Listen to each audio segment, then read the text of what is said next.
زندہ قومیں اپنا جشن آزادی زندہ دلی سے مناتی ہیں۔ 14 اگست جشن آزادی کو بھرپور ملی جذبے سے منانے کے لیے ایڈمنسٹریٹر مسرور میڈم اکرام مصطفیٰ کے زیر انتظام جشن آزادی سیمینار اور ریلی کا انعقاد کیا گیا۔ رہنما پاکستان مسلم لیگ کا چودھری مقصود سلہری، ٹکٹ ہولڈر امجد علی باجوہ ایڈوکیٹ سپریم کورٹ کی خصوصی شرکت۔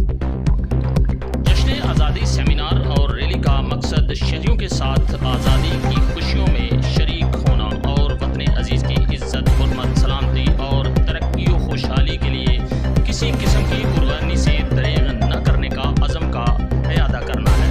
پروگرام میں علامہ عقیل احمد ظہیر، تحصیل صدر مسرور رانا محمد اعجاز